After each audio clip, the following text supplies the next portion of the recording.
Abaya Hawa, Isaya Hawasay, ang may likha ng ating buhay. Abaya Hawa. Bawa kwarta wab abay hawa. Kal halal hawad abaya hawa alhayam. Bahasa masyayak yahawasay. Bahasam raw kakadas. Kwam Yasharala Elda Oper Marlika Philippines. Tawada abay hawa. Yaman. Okay, simula tayo. Nandito tayo sa chapter 39. The book of Jasher, chapter 39 will be our study. Ang aklat ni Jasher, kabanata 39, ang ating pag-aralan. Basa. Ang aklat ni Jasher, kabanata 39, verse 1 to 65. At nang ang mga anak ni Israel ay umalis mula sa bayan ng Sarton, sila'y naglakad ng humigit kumulang 200 siko nang makasalubong nila ang mga tumatahan sa takdak na papalapit sa kanila, sapagkat sila'y lumabas upang lumaban sa kanila, sapagkat kanilang sinakta ng hari ng takdak at ang lahat ng kaniyang mga tauhan. Kaya't ang lahat na nalabi sa lungsod ng takdak ay lumabas upang makipaglaban sa mga anak ni Israel. At kanilang inisip na bawiin sa kanila ang mga samsam at ang mga samsam na kanilang nakuha mula kay Kasar at Sarton. At ang nalabi sa mga lalaki ng takdak ay nakipaglaban sa mga anak ni Israel sa dakong iyon at sinaktan sila ng mga anak ni Israel. At sila'y nagsitakas sa harap nila at kanilang hinabol sila hanggang sa bayan ng Arbelan. At silang lahat ay napatay ng mga anak ni Israel. Bidang-bida ang mga anak ni Israel, oh. Bidang-bida, patay nila, dami yon. Oh. Pag nandoon kasi ang proteksyon ni Abba Yahweh, if Alahayam is with us, who can be against us? Yan ang nangyari. So, marami ang kalaban, pero kaya nilang napatay lahat. Tuloy tayo. At ang mga anak ni Israel ay nagsibalik at nagsiparoon sa Taknak upang kunin ang mga samsam sa Taknak. At nang sila ay dumating sa Taknak, kanilang nabalitaan na ang mga tao ng Arbelan ay lumabas upang salubungin sila, upang bawiin ang mga samsam ng kanilang mga kapatid. At ang mga anak ni Israel ay nag-iwan ng 10 sa kanilang mga tao sa Taknak upang bantayan ang mga samsam ng bayan. At sila ay lumabas patungo sa mga tao ng Arbelan. At ang mga lalaki ng Arbelan ay lumabas na kasama ng kanilang mga asawa upang makipaglaban sa mga anak ni Israel, sapagkat ang kanilang mga asawa ay bihasa sa pakikipagbaka, at sila'y lumabas na may 400 lalaki at babae. At ang lahat ng mga anak ni Israel ay sumigaw ng malakas na tinig, at silang lahat ay nagsitakbuhan patungo sa mga tumatahan sa Arbelan, at ng malakas at napakalakas na tinig. 400 ang kalaban nila, lalaking babae. Yung mga babae, bihasa din sa pakipaggera eh. Oh. So, yan ang kalaban. Ngayon, itong ginawa nila, minsan malakas at napakalakas na tinig. So, tuloy. At narinig ng mga nananahan sa Arbelan ang ingay ng hiyawan ng mga anak ni Israel, at ang kanilang mga hugong na parang hugong ng mga leon, at gaya ng hugong ng dagat at ng mga alon niyaon. sindak ay taglay ng kanilang mga puso dahil sa mga anak ni Israel. At sila ay labis na natakot sa kanila. At sila ay umatras at tumakas sa harap nila patungo sa lungsod. At ang mga anak ni Israel ay hinabol sila hanggang sa pintuang bayan ng lungsod. At sila ay dumating sa kanilang lungsod. At ang mga anak ni Israel ay nakipaglaban sa kanila sa lungsod. At ang lahat ng kanilang mga babae ay nakipaglaban sa mga anak ni Israel. At ang pakikipaglaban sa kanila ay napakatindi sa buong araw na iyon hanggang sa gabi. Napakatindi ang labanan. Magagaling din mga babae. 400 sila lahat. Pero pag sumisigaw ang mga anak ni Israel, natakot din sila eh. Sigaw lang yan ha. Parang ugong ng leon. Okay, tuloy tayo. At ang mga anak ni Israel ay hindi nakapanaig sa kanila. At ang mga anak ni Israel ay muntik na sawi sa labanang iyon. At ang mga anak ni Israel ay nagsumamo sa Yahawa at labis na nakakuha ng lakas hanggang sa gabi. At ang mga anak ni Israel ay sinaktan ang lahat ng mga naninirahan sa Arbilan sa pamamagitan ng talim ng espada, lalaki, babae, at maliliit. At gayon din ang nalalabi sa mga tao na tumakas mula kay Sarton. Sinaktan sila ng mga anak ni Israel sa Arbilan.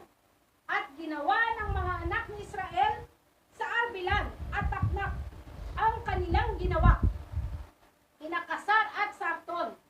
At nang makita ng mga babae na ang lahat ng lalaki ay patay na, sila ay pumunta sa mga bubong ng lungsod at sinaktan ang mga anak ni Israel sa pamagitan ng pagbuhos ng mga bato tulad ng ulan. Biro mo ha, medyo nahirapan din ang mga anak ni Israel ha. Muntik rin siya lang nasawi dito ha, sa verse 10. At ang mga anak ni Israel ay hindi makapanaig sa kanila. At ang mga anak ni Israel ay muntik masawi sa labanang iyon. Muntik sila masawi. 400, ni ilan lang sila? Oh. Ano lang sila eh? 10 lang sila. Pang 11 yung tatay nila, si Israel. Eh wala pa naman si Benjamin, at saka si Joseph, maliit pa si Joseph yan. 10 lang talaga sila. Ang kalaban ay 400. Pero ito ang ginawa nila. Muntik sila masawi sa labanang iyon. At ang mga anak ng Israel ay nagsumamo sa Yahawa at labis na nakakuha ng lakas hanggang sa gabi. Sumamo lang talaga kay Yahawa ang ginawa nila. Prayer lang. Doon sila nabigyan ng lakas hanggang gabi. At yung napatay niya ang mga lalaki, mga babae na natira. Ganun lang yung sikreto. Ano mang problema dumating sa ating buhay, huwag kalimutan tawagin si Yahawa. Yahawa, tulungan mo kami, Aba Yahawa. Oh. Muntik masawi sila. Nakalagay dito, muntik masawi sa labanan. Tuloy tayo.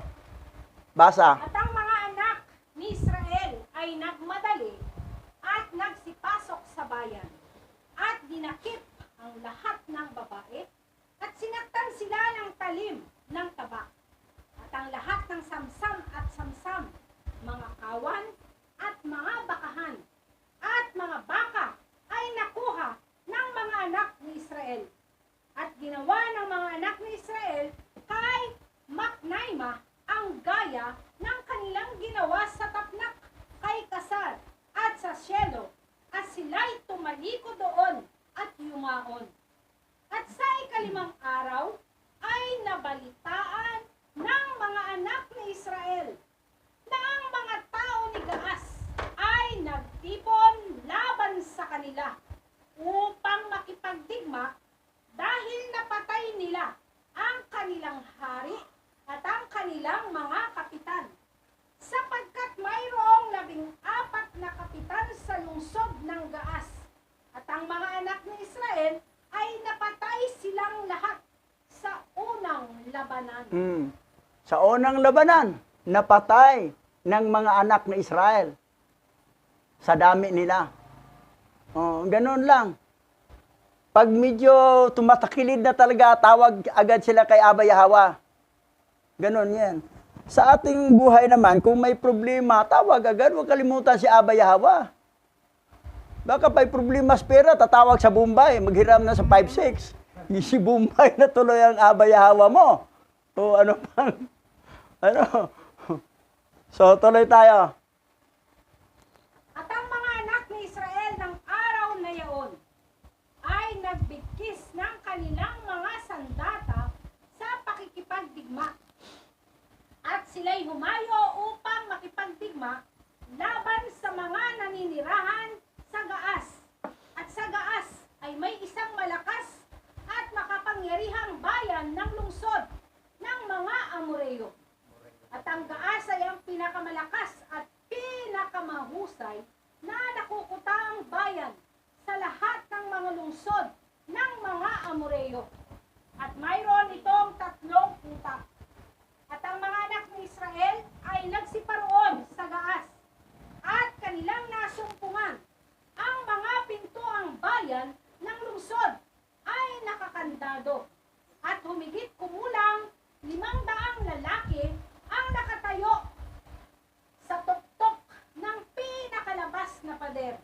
At isang lungsod na napakaraming tao, gaya ng buhangin sa baybayin ng dagat, ay nag-aabang para sa mga anak ni Israel mula sa labas ng bayan sa likuran ni Yaon. Sa harap, 500 mga lalaki. Tapos sa buong bayan ng Gaas, napakarami nila, parang buhangin sa baybayin ng dagat nga nag-antay sa kanila. 11 lang sila 10 anak ni Israel, pang-11 si Israel. Dahil si Benjamin at saka si Joseph, ay sanggol pa yan, si Benjamin. Si Joseph, bata pa. Siguro, nasa mga 12 anyos pa. So, itong 10 na mga anak ni Israel. Ngayon, tuloy tayo. At ang mga anak ni Israel ay nagsilapit upang buksan ang mga pintuang bayan ng lungsod. At habang sila ay lumalapit, narito, yaong maraming mga kalaban sa likuran ng bayan ay lumabas mula sa kanilang mga kinaroroonan at pinalibutan ang mga anak ni Israel. At ang mga anak ni Israel ay nakukulong sa pagitan ng bayan ng Gaas. At ang pagbabaka ay nasa kanilang harapan at hulihan. At ang lahat ng mga lalaki na nasa kuta ay naghahagis sa kanila mula sa kuta ng mga palaso at mga bato. At si Huda, nang makita na ang mga lalaki ng Gaas ay nagiging totoong mabigat para sa kanila, ay nagsisigaw ng napakatindi at napakalakas. At ang lahat ng mga lalaki ng Gaas ay natakot sa tinig ng sigaw ni Huda. At ang mga tao ay nahulog mula sa kuta sa kaniyang malakas na hiyaw. At lahat ng nasa labas at nasa loob ng bayan ay natakot ng mainam sa kanilang buhay. Pero mo, sa daming kalaban nila, nasa harap, nasa likuran pa. Pero itong strategy ni Judah, sumigaw na malakas, nakahulog. Sa sigaw lang sa sigaw lang Ang iba naman natakot. Walang labanan pa, sigaw lang ang ginawa ni Judah. So, nakakatulong din ang sigaw tuloy. At ang mga anak ni Israel ay nagsisilapit upang sirain ang mga pintuan ng bayan. At nang ang mga lalaki ng Gaas ay naghagis sa kanila ng mga bato at mga palaso, mula sa tuktok ng kuta, ay umalis sila sa pintuang bayan. At ang mga anak ni Israel ay nagsibalik laban sa mga lalaki ng Gaas na kasama nila mula sa labas ng bayan. At kanilang sinaktan sila na gaya ng paghahampas laban sa mga kalabasa, at hindi sila nanaig laban sa mga anak ni Israel, sapagkat sila ay hinablot ng takot at nakilabutan sa hiyaw ni Huda. Oh, yan. At pinatay ng mga anak ni Israel ang lahat ng mga lalaking yaon na nasa labas ng bayan. At ang mga anak ni Israel ay lumapit upang pasukin ang bayan at upang makipaglaban sa ilalim ng mga kuta ng bayan. Ngunit hindi nila magawa dahil sa dami ng mga naninirahan sa bayan ng Gaas at napalibutan ng mga kuta ng Gaas sa lahat ng dako. Lalo pat ang mga anak ni Israel ay hindi makapanaig sa mga tao ng bayan dahil sa dami nila. Biro mo naman, kasing dami ng buhangin sa karagatan. Pero sa sigaw lang ni Huda, natakot sila. Makalaban, nangahulog. Tapos ito namang mga kapatid ni Israel, ni Huda, anak ni Israel, ay para lang nagtira ng mga kalabasa. Pinagtataga lang na walang kalaban-laban ng kalaban. Pero dami pa rin. Medyo hindi pa rin sila makapanaig. Hindi makapanaig sa mga tao ng bayan dahil sa dami nila. Biro pa naman, 11 lang sila, whereas ang kalaban ay kasing dami ng buhangin sa karagatan. Tuloy. At ang mga anak ni Israel ay pumunta sa isang sulok upang lumaban sa ilalim ng kuta. At ang mga tao ng Gaas na nasa ibabaw ng kuta, nang makita na ang mga anak ni Israel ay hindi makapanaig sila sa kanila mula sa ilalim ng kuta, ay nagyabang sa mga anak ni Israel sa mga salitang ito na sinasabi, "Ano ang mangyayari sa inyo sa labanan na hindi ninyo kayang manaig? Magagawa nga ba ninyo na makapangyarihang bayan ng Gaas at mga naninirahan doon ang gaya ng ginawa ninyo sa mga bayan ng mga Amoreo na hindi gaanong makapangyarihan? Tunay na sila ay mahihina kaysa sa amin. Ay ginawa ninyo ang mga bagay na iyon at pinatay ninyo sila sa pasukan ng lungsod, sapagkat wala silang lakas nang sila ay natakot sa tinig ng iyong pagsigaw. At ngayon, kaya ba ninyo kalabanin kami sa dakong ito? Tiyak na dito kayong lahat ay mamamatay at ipaghihiganti namin ang adhikain ng mga lungsod na iyon na inyong sinira." So nagyabang mga taga-Gaas dahil sa dami nila. Kaya ba ninyo kami? Makapangyarihan kaming bayan. Yung iba, kahit kinaya lang ninyo. Dito kayo mamatay. Sabi. Pero malaking tulong ang sigaw ni Judah Sigaw lang yun Nahulog. Ang iba, tapos, ang iba naman, parang pinapatay lang, parang kalabasa lang na pinapaglampasan. Bulagta agad. Tuloy tayo. At ang mga naninirahan sa Gaas ay labis na nilapastangan ang mga anak ni Israel.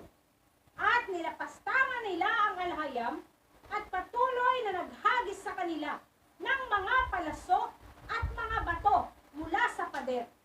At narinig ni Huda at ng kaniyang mga kapatid ang mga salita ng mga tumatahan sa Gaas, at ang kanilang galit ay nangalab ng mainam. At si Huda ay nananalangin sa Alhayam sa bagay na ito. At siya'y tumawag at nagsabi, "O Yahwa Alhayam, tulungan mo ako. Magpadala ka ng tulong sa amin at sa aming mga kapatid." At siya'y tumakbo sa malayo ng buong lakas niya, na may hawak na kaniyang bunot na tabak sa kaniyang kamay. At siya'y tumalon mula sa lupa at nahulog ang kaniyang tabak sa lupa. Sa lakas ng kaniyang pagtalon ay nakasampa siya sa pader. So, tumakbo si Huda. Hawak ng espada eh. Pagtalon niya, nabitawan ang espada, nalaglag, naiwan. Pero nakasampa siya sa pader. So, ganun katindi.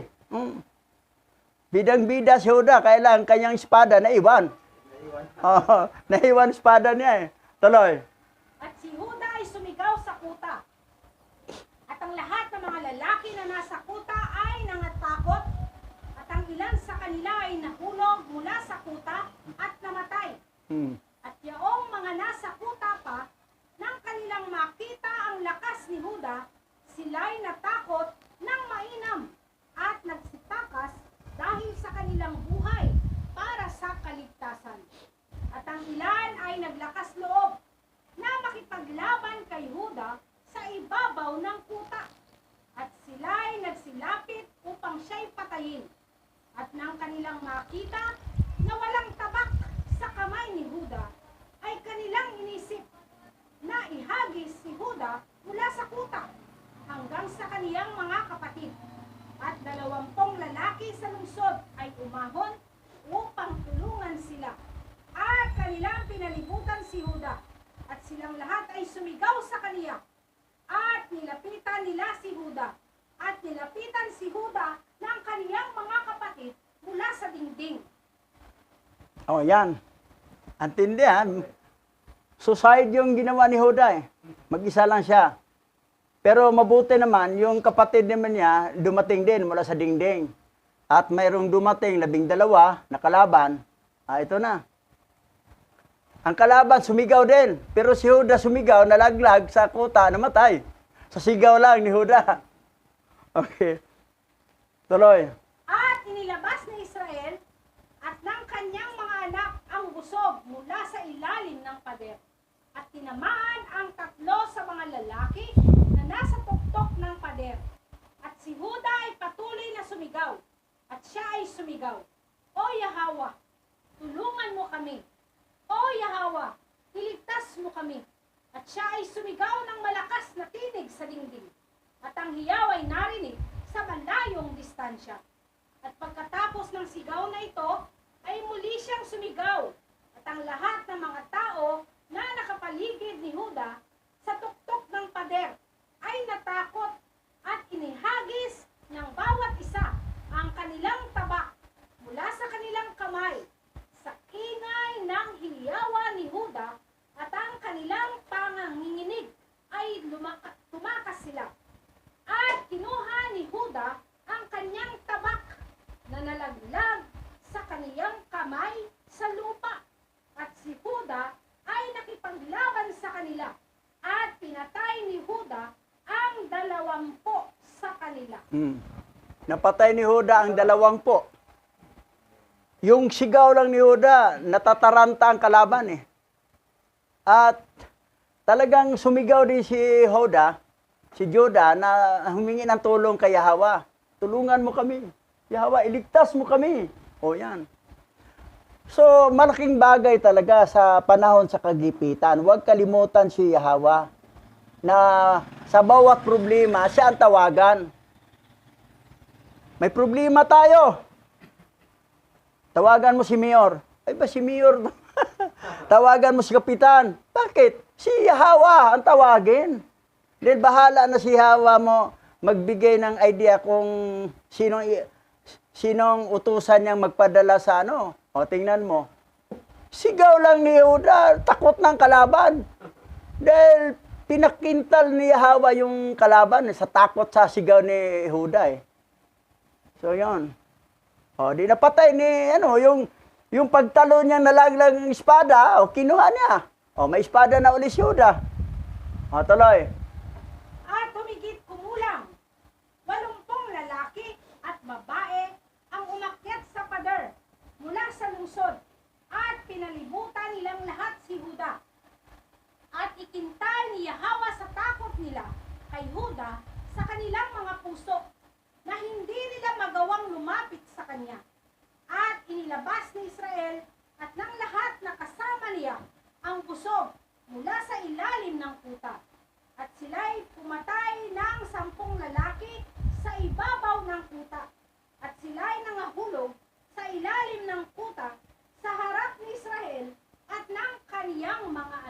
Oh, yan. Oh, ito si Israel, magaling talaga to sa panaan eh. Sa panaan to magaling. Oh, walang sabla yung bawat pana niya. Talagang isang palaso lang. Patay talaga ang kalaban.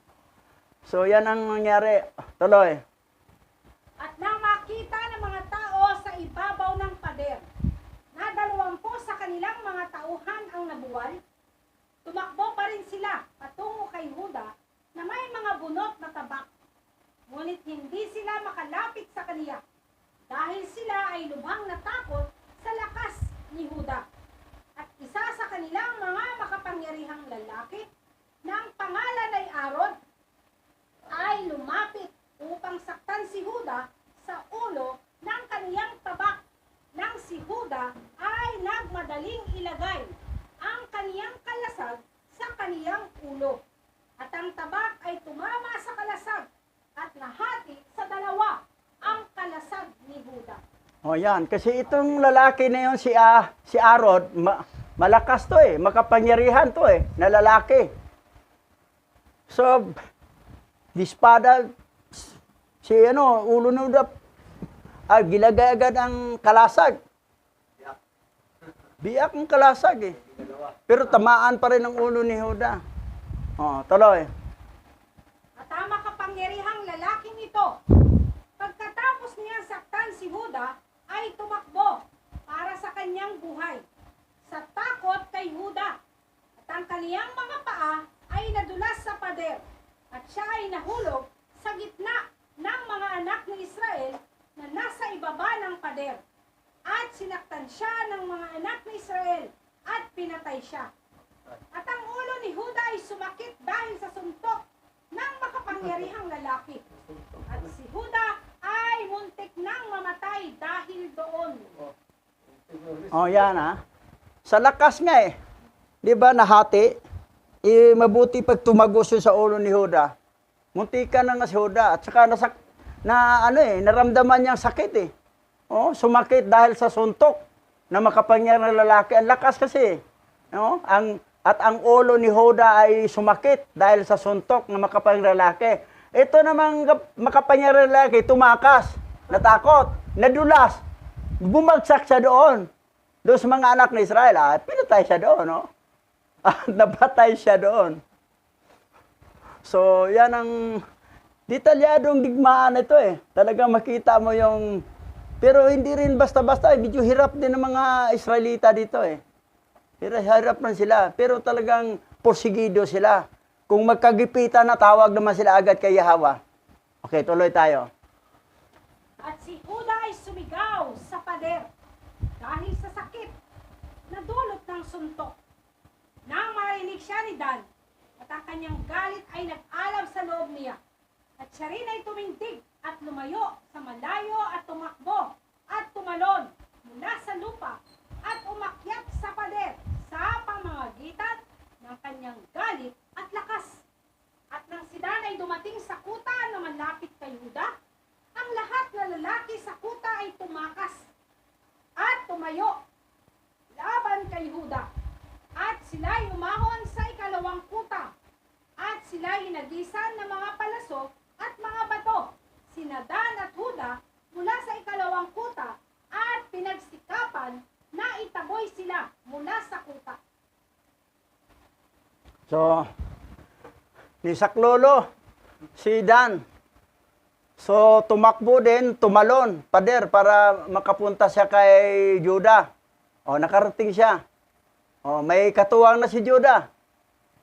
Ngayon, eto, banata naman uli. O, kita natin, si Tuloy. At ang mga palaso at mga bato ay tumama kay Dan at kay Huda. At sila ay halos mapatay sa kuta. At saan man tumakas si Dan at si Huda mula sa kuta, sila ay sinalakay ng mga palaso at mga bato mula sa ikalawang pader. At si Israel at ang kaniyang mga anak ay nasa pasukan pa rin ng bayan sa ibaba ng unang kuta. At hindi nila nagawang ilabas ang kanilang busog laban sa mga nananahan sa bayan dahil hindi nila nakikita sila na nasa ikalawang kuta. At sina Dan at Huda, nang hindi na nila mailag ang mga bato at mga palasok na nahulog sa kanila. Mula sa ikalawang kuta, sila'y kapwa lumundag sa ikalawang kuta, malapit sa mga tao ng bayan. At nang makita ng mga tao ng lungsod na nasa ikalawang kuta si Dan at si Huda, ay naparoon sa kanila sa ikalawang kuta.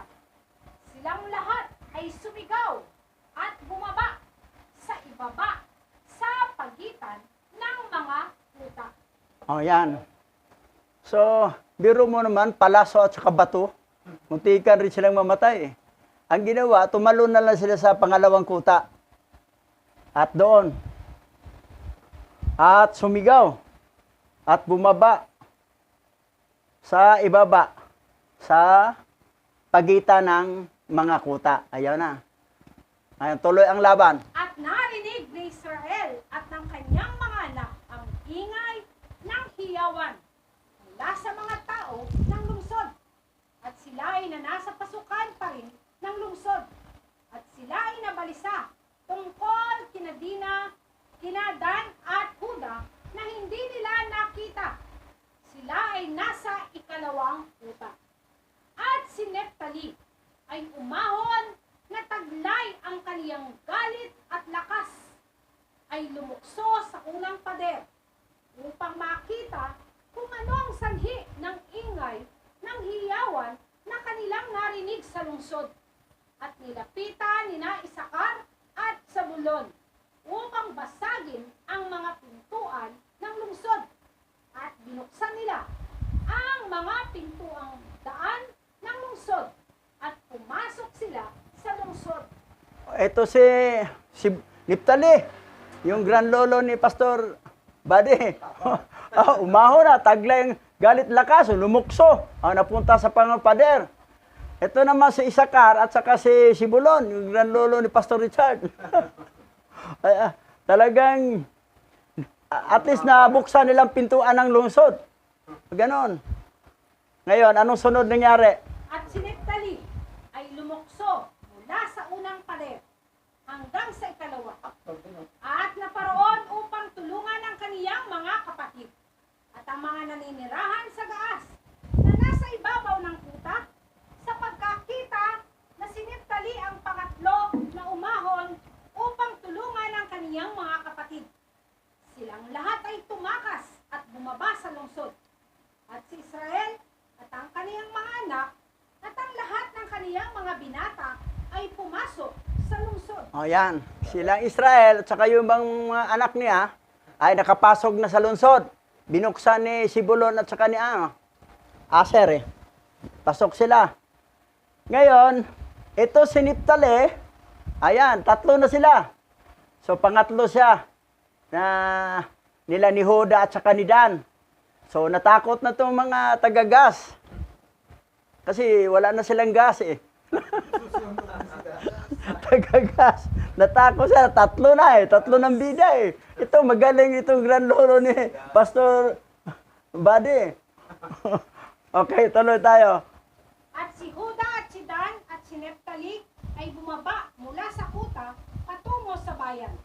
At hinabol ang mga nananahan sa bayan. At si Simeon at si Levi ay mula sa labas ng bayan. At hindi nila nalalaman na ang pinto ang bayan ay nabuksan. At sila ay nagsiahon mula roon sa kuta at bumaba, pumasok sa lungsod. At ang lahat ng mga naninirahan sa lungsod ay lumusong sa lungsod. At ang mga anak ni Israel ay lumapit sa kanila sa iba't ibang direksyon. At ang labanan ay nakipagdigma laban sa kanila mula sa unahan at likuran. At ang mga anak ni Israel ay labis na sinaktan sila at pumatay ng humigit kumulang 20,000 sa kanila na mga lalaki at mga babae. Walang isa man sa kanila ang nakatayo laban sa mga anak ni Israel. May 2,000, ano patay? Galing ha. Samantala itong 11 lang yan sila.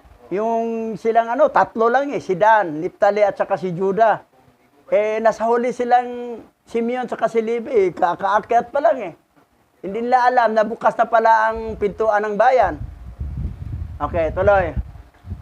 At ang dugo ay umagos ng sagana sa lungsod. At ito ay parang batis ng tubig. At ang dugo ay umaagos na parang batis sa hanggang sa labas ng lungsod. At umabot sa disyerto ng Bet-Corin. At nakita ng mga tao ng Bet-Corin sa malayo ang dugo na umaagos mula sa bayan ng Gaas. At may 70 lalaki sa gitna nila ang tumakbo upang tingnan ang dugo. At sila'y dumating sa dakong kinaroroonan ng dugo. At sinundan nila ang landas ng dugo. At dumating sa pader ng lungsod ng Gaas. At nakita nila ng pag-agos ng dugo mula sa lungsod. At narinig nila ang tinig ng hiyawan mula sa mga naninirahan sa Gaas. Sapagkat ito ay umakyat sa langit. At ang dugo ay patuloy na umaagos na sagana tulad ng isang batis ng tubig. Oh, grabing dugo. Parang batis ng tubig. Sa daming napatay nila. Samantala, 11 lang sila lahat. Wala namang tumulong na anghel Ang ginawa lang ni Hawa, sa sigaw lang, at saka pakintalin ang takot ang kalaban, yun lang. Pag sigaw ni Judah, naglaglagan, patay. Ganun lang ang nangyari. At least, wala silang kailan kayo nanalo, tinulungan kayo ng anghel Talagang sarili nila. Pinakita lang ni Hawa na kaya ninyo yan. Tulungan lang kayo na takutin ko yung mga kaaway. Pakintalin kong puso na matakot sila sa'yo. Sa sigaw lang ni Judah, wala. Takot na ang mga kalaban Oo. Tuloy. At ang lahat ng mga anak ni Israel ay sinaktan pa rin. Ang mga naninirahan sa Gaas at kanilang pinagsikapang patayin hanggang sa gabi na humigit kumulang sa 20,000 lalaki at babae. At sinabi ng mga tao ng Corin, tunay na ito ang gawain ng mga Hebreo, sapagkat sila ay nagpapatuloy pa rin sa pakikipagdigma sa lahat ng mga lungsod ng mga Amoreo. At ang mga taong iyon ay nagmadali at tumakbo patungo sa Bet-Corin. At bawat isa ay kumuha ng kanilang mga sandatang pandigma. At sila ay sumigaw sa lahat ng mga naninirahan sa Bet-Corin na nagpikis din ng kanilang mga sandata upang humayo at makipaglaban sa mga anak ni Israel. At nang ang mga anak ni Israel ay tapos nang saktan ang mga naninirahan sa Gaas, sila ay lumibot sa lungsod upang hubarin ang lahat ng napatay. At pagdating sa kaloob-loobang bahagi ng lungsod at mas malayo, ay nakasalubong nila ang 3 napakalakas na lalaki at walang tabak sa kanilang kamay. Yan. May 3, malakas. Pero mayroon namang kalaban naghanda nila na another sa isang lungsod na Bet-Corin. So ngayon, tuloy natin. At ang mga anak ni Israel ay umahon sa lugar kung saan sila naroroon. At ang mga makapangyarihang lalaki ay nagsitakas at kinuha ng isa sa kanila ni Sibulon, na kanyang nakita ay isang binatilyo at maliit ang pangangatawan. At sa kanyang lakas ay ibinagsak ni Sibulon sa lupa. At nang tumakbo si Israel sa kaniya, dala ang kaniyang tabak, ay sinaktan siya ni Israel ng tabak sa ibaba ng kaniyang mga balakang. At pinagputol-putol siya. At ang bangkay ay bumagsak sa paanan ni Zabulon. Okay. Si Israel, hindi lang pala pana lang. Ito, gumamit na ng tabak. Pinaputol-putol pa yung at bumagsak sa paanan ni Sibulon. Pero ito Sibulon, yung isang malakas na tao ay nahawakan niya. Na medyo maliit lang ang pangatawan. Sa lakas ay binagsak ni Sibulon sa lupa. Ang galing din pala itong grand lolo ni Pastor Richard. Oh. So, yan. Oh, puro magaling, no? Mga lolo nyo. Magaling. Kasi ang grand lolo ko dito, wala pa, hindi pa pinanganak eh. Si Manasi. Isa inyo pa to. Okay. Kita mo yung galing, oh. Okay, tuloy tayo. At ang ikalawa ay lumapit at sinunggaban si Israel upang ibagsak siya sa lupa. At si Israel ay lumingon sa kaniya at sumigaw sa kaniya. Samantalang si Simeon at si Levi ay tumakbo at hinampas siya ng tabak sa kaniyang balakang at siya ay binagsak sa lupa. At ang makapangyarihang lalaki ay bumangon mula sa lupa na may matinding galit. At si Huda ay lumapit sa kanya bago siya nakaahon. At sinaktan ni Huda ng kanyang tabak sa ulo. At ang makapangyarihang lalaki, ang kanyang ulo ay nahati at siya ay namatay. O yan. Nahati ang ulo. Yung makapangyarang lalaki, tinira ni Huda. At tinira din ni Simeon at saka ni Levi yung isa. So, tatlo yon. Yung isa naman, napatay naman ni Napatay naman ni Israel. Pero binagsak ni Sibulon yon. So, okay, tuloy tayo. At ang ikatlong makapangyarihang lalaki, nang makitang napatay ang kanyang mga kasamahan, ay tumakbo mula sa harapan ng mga anak ni Israel at hinabol siya ng mga anak ni Israel sa lungsod. At habang tumatakas sa makapangyarihang lalaki, ay nasumpungan niya ang isa sa mga tabak ng mga naninirahan sa lungsod. At dinampot niya ito at bumaling sa mga anak ni Israel at nilabanan sila ng tabak na iyon.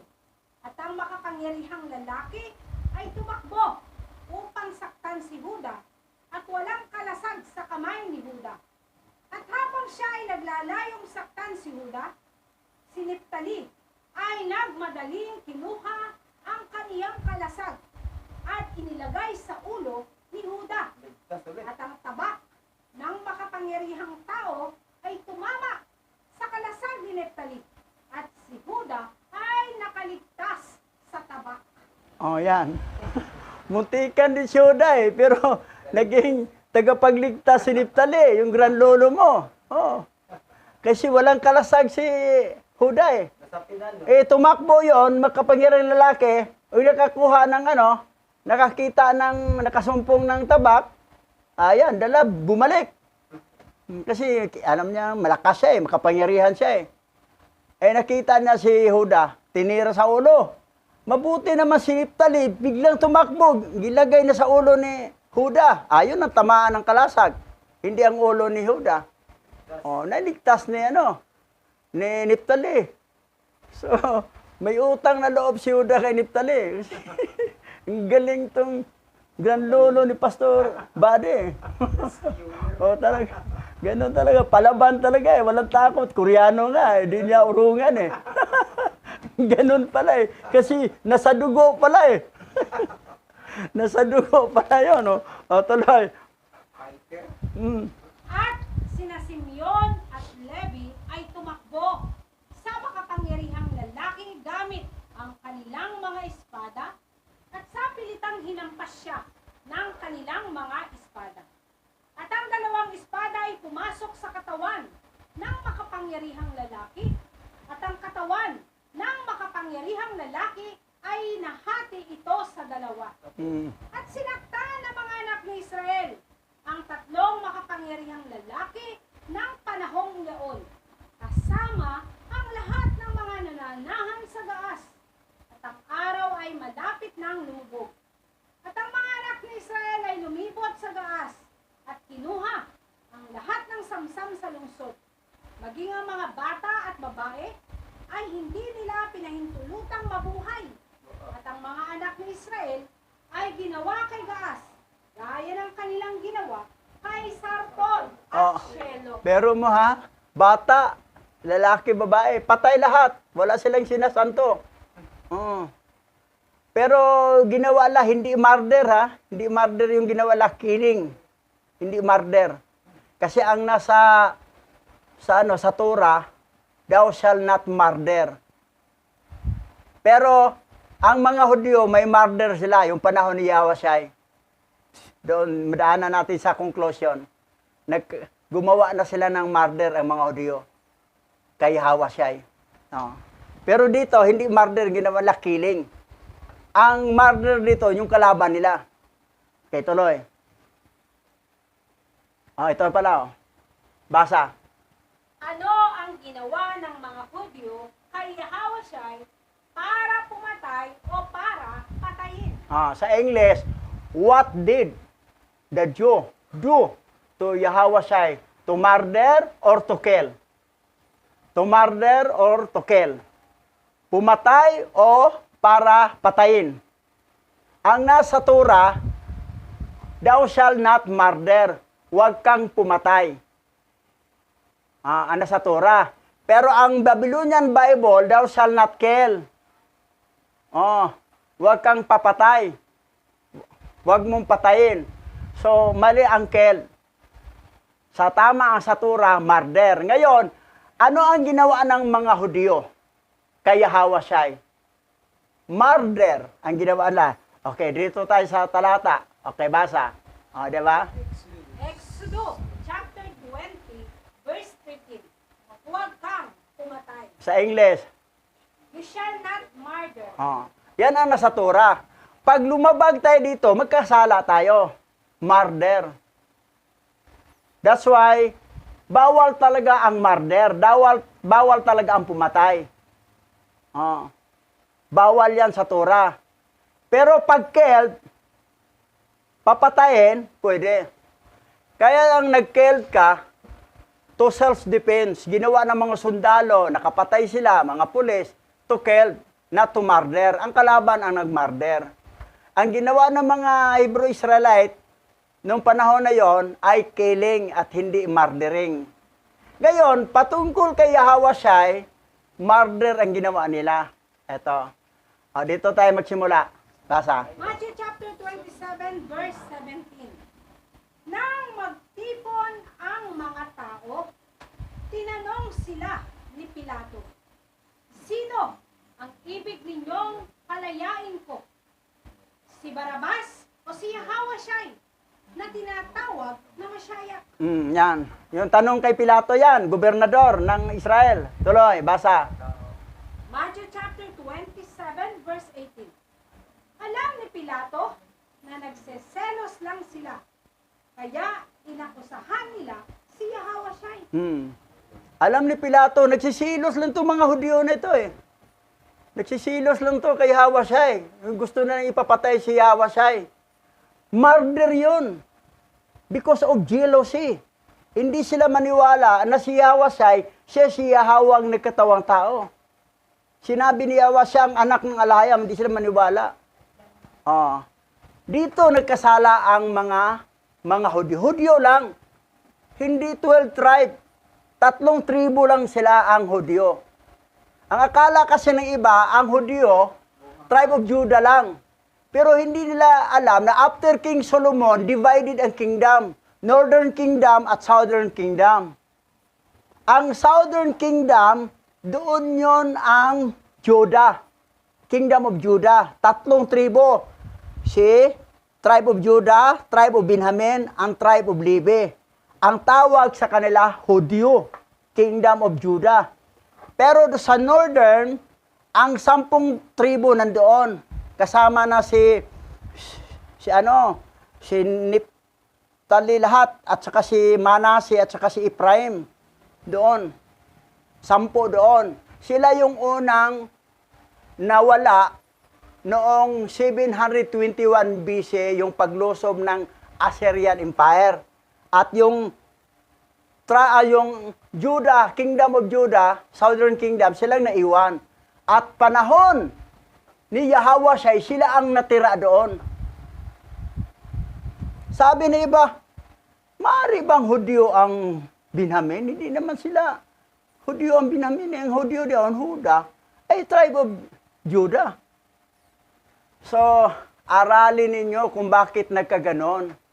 Kahit naman si Apostol Paul, Apostol Pedro, at saka si Mardukay na tiyoe ni Queen Esther, anong sabi nila? Hudyo sila. Na sakop sila sa tribe of Benjamin. Sabi ni Mardukay, I'm Hudyo, tribe of Benjamin. Sabi naman ni Pedro, I'm Hudyo, tribe of Benjamin. Sabi ni Pablo, ako ay Hudyo, sa tribo ni Benjamin. Sabihin nyo, ay hindi yun Hudyo, tribo ni Benjamin. Aralin nyo pagkatapos ni King Solomon. Dahil sa kasalanan ni King Solomon, nang nagpatayo siya mga simbahan ng mga Baal, ng mga fallen angel na dahil sa mga asawa niyang unbeliever, ay nagalit si Yahweh at sabi niya, ang iyong kaharian ay mahati sa dalawa. Yung mamanain sa kanyang anak na si Jeroboam, ay yun na, 3 tribo na lang natira. At si Roboam naman, na tribe of Ephraim, 10 tribo. So yan ang nangyari.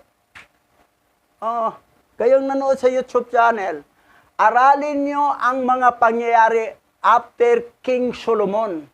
Dahil kaya na-divide ang kingdom dahil nasumpa si King Solomon at nahati. Dahil sa kasalanan ni King Solomon na nagtayo ng mga simbahan ni Baal. Ang pag-aasawa niyang marami, hindi kasalanan yon. Dahil puro naman pinakasalan niya lahat. Ang pinakahuling asawa niya si Queen Sheba, na kapatid ni Ofer. Ang kasalanan, basahin mo yon, ang kasalanan ni King Solomon, nga nagtayo siya ng simbahan ng mga Baal, ng mga simbahan ng mga fallen angel. Pilipinas, halos lahat dito simbahan ni Baal. Christianity is the churches of Baal, of fallen angel. Yan po ang katotohanan. Ngayon, tuloy tayo. Eto, nagsilos tong mga Hudyo nalaman ni Pilato Tuloy tayo, basa. Matthew chapter 27, verse 19. Bukod dito, nang si Pilato ay nakaupo sa hukuman, ang kaniyang asawa ay nagsabi, huwag kang makialam sa taong ito.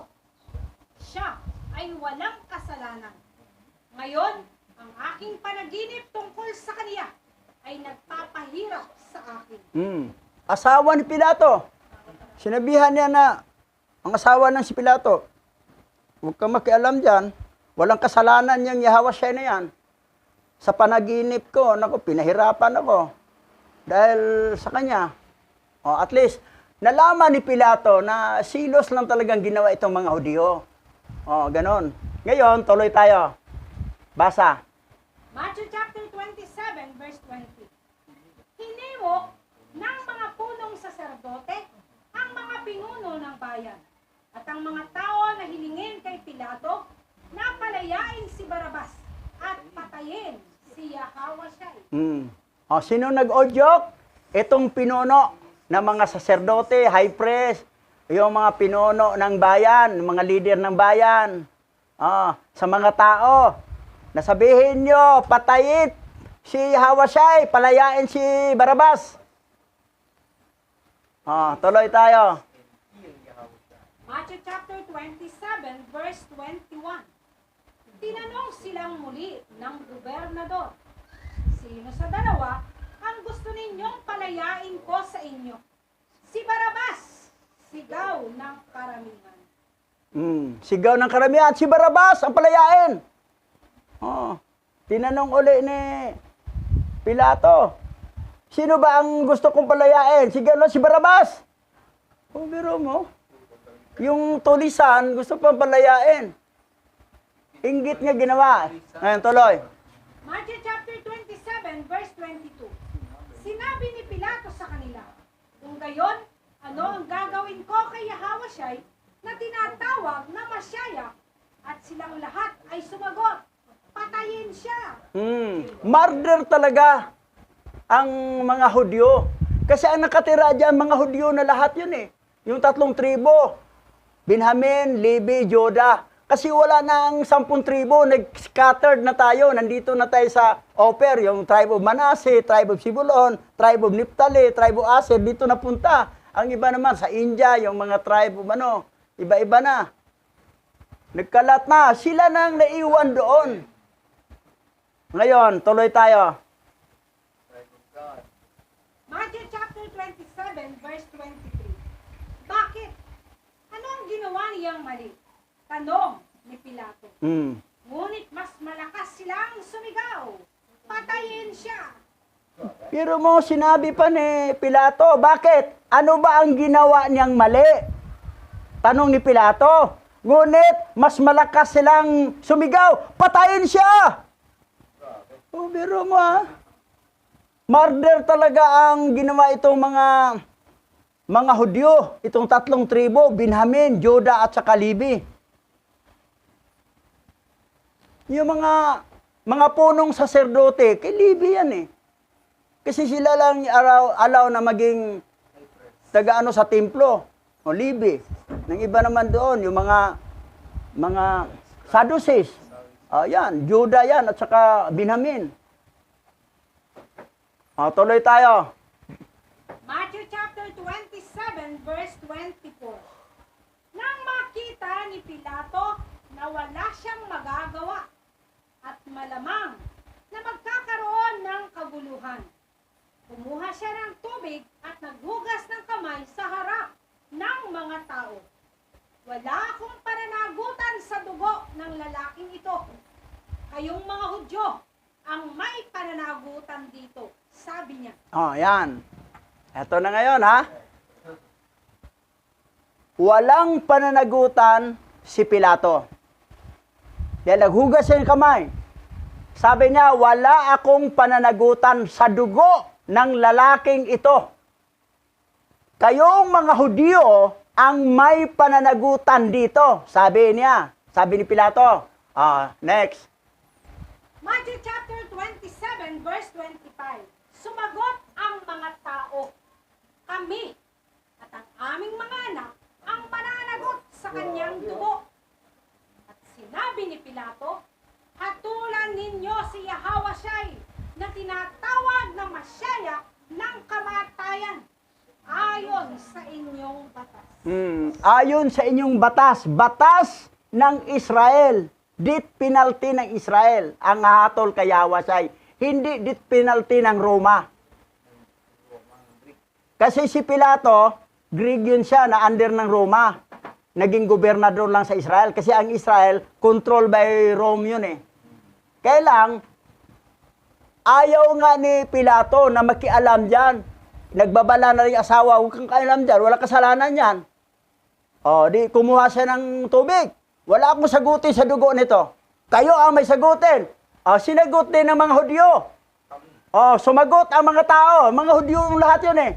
Kami at ang aming mga anak.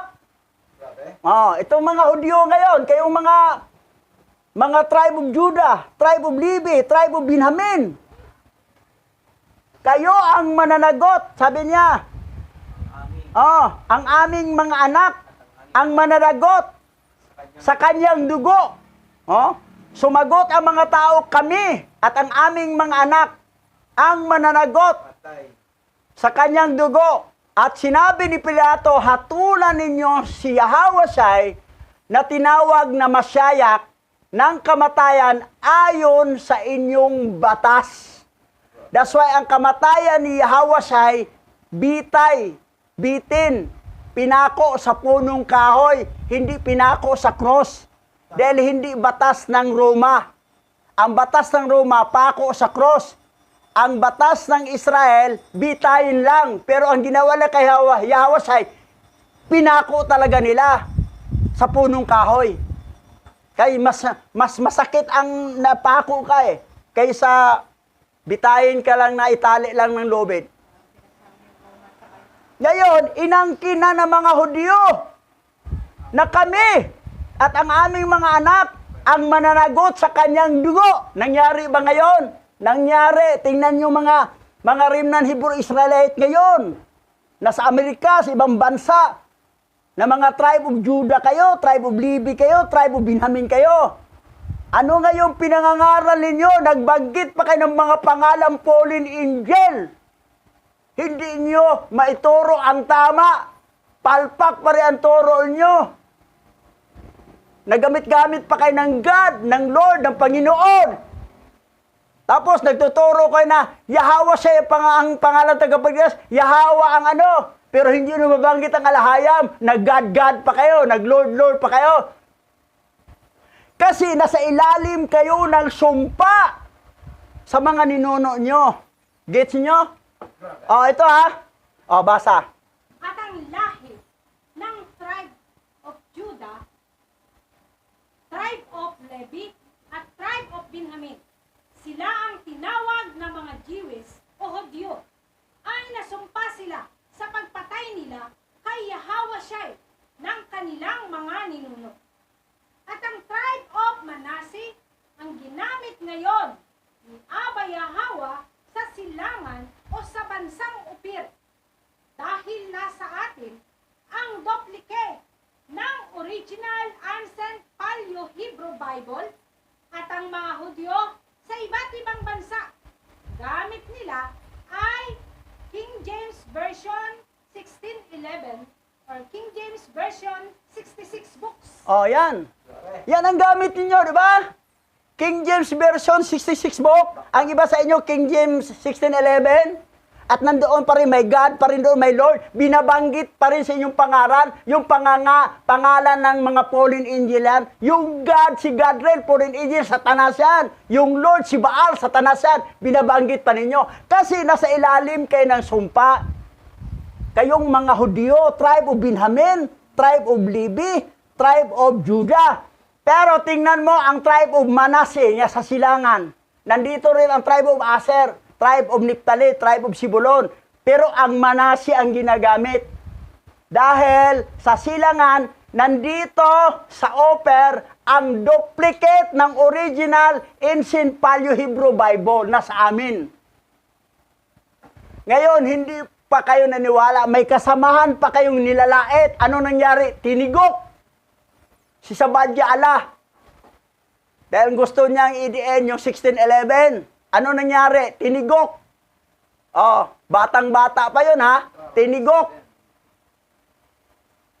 Dahil nang lalait siya sa original Bible. O sino yung manlalait pa sa amin? Gusto nyong susunod kay Sabadya Allah, matigok din kayo? Sige, gawin ninyo.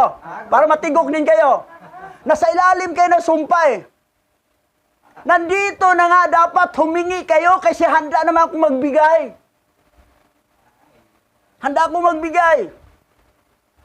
Basta humingi lang kayo. Dahil sinabi, ang maghingi ay bibigyan. Hindi naman sabihin na ang hindi humingi, bibigyan. Paano sa bibigyan? Hindi naman siya humingi. Ganon yun. Yung bansang Oper ngayon, ang ginagamit ni Abba Yahweh, lalo na yung tribe of Manasseh. I'm tribe of Manasseh. I belong to tribe of Manasseh. Yan. Kayong mga taga Cebu, isa pa kayo, doon kayo gumagaya sa mga tribe of Judah, sa ibang bansa. Mangangaral kayo, gamit pa kayo ng God, ng Lord, ng Panginoon. Nako, kasama kayo dito na sumpa. Wala talaga. So, walang ibang magsisermon sa inyo. Lahat ng mga wala sa ayos, tinitigok ni Abba Yahweh. Ngayon, tuloy tayo. Basa. Matthew chapter 27, verse 26. Pinalaya ni Pilato si Barabas at binugbog si Yahweh Shai. Pagkatapos nito, siya ay binigay sa mga Hudyo upang pitayin sa isang puno ng kahoy. Binigay ni Poncio Pilato. Kasi magkaroon ng kaguluhan pag hindi niya, basta at least nakahugas na sa kamay, wala na sasagutin sa dugo. At ginawa ng mga Hudyo ay binitay nila sa punong kahoy. That's murder. Kayong mga Hudyo, tatlong tribe, Levi, Judah at Benjamin, nagkasala kayo sa Torah na thou shall not murder. Kasi ang Bible hawak nyo ay thou shall not kill. Maling-mali po yun. Ang King James Version, 1611, at saka yung 66 book na King James Version, kill ang nakalagay. Thou shall not kill. Mali. Thou shall not murder. Gets nyo? Oh, galit kayo sa akin? Kaibigan pa ba tayo? Sisirmunan kayo sa mga tribe of Manasseh. Nandito rin tribe of Naphtali. Yes. Oh. Tribe of Sibulon. Oh, yan. Hindi kami kasama. Kayo rin mga Hudyo. Nasumpa kayo, yung mga ninono nyo, Levi, Benjamin, saka Judah, kayo ang masumpa. Oh, thou shall not murder eh. Yan ang mali nyo. O tama na, bubog sarado na kayo. Oh. Tayo dadako sa panalangin, Pastor Richard. Ang karangalan aming ibinibigay sa iyo, aming Aba Yahweh. Ikaw lang ang nag-iisang alahayam na dapat parangalan, sambahin at dakilain sa mga araw na ito. Hanggang ang araw ng iyong pagbabalik ay mangyari ayon sa iyong mga plano. Ang iyong kapahayagan, lalo na sa mga araw na ito, ang iyong mga aral, ang dakilang pangalan mo ay muling maitanyag sa lahat ng mga remnant na nagkalat sa apat na sulok ng lupa. O aming Yahweh, ang biyaya at pag-iingat mo ay maranasan at matanggap ng lahat ng mga nadimlan na iligaw ng maling pananampalataya.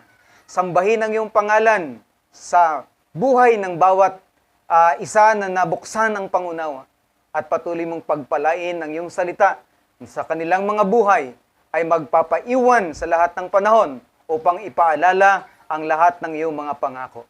Dakilain ang iyong pangalan o Yahweh na aming alahayam. Dakilain ang nag-iisang banal na tagapagligtas.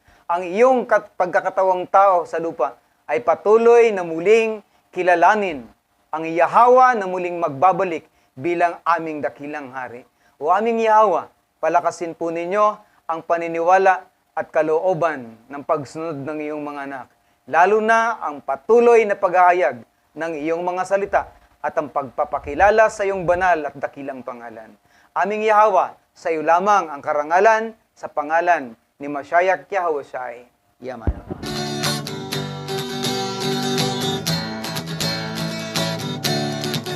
Aba Yahweh, siya Yahweh ang may likha ng ating buhay. Aba Yahweh,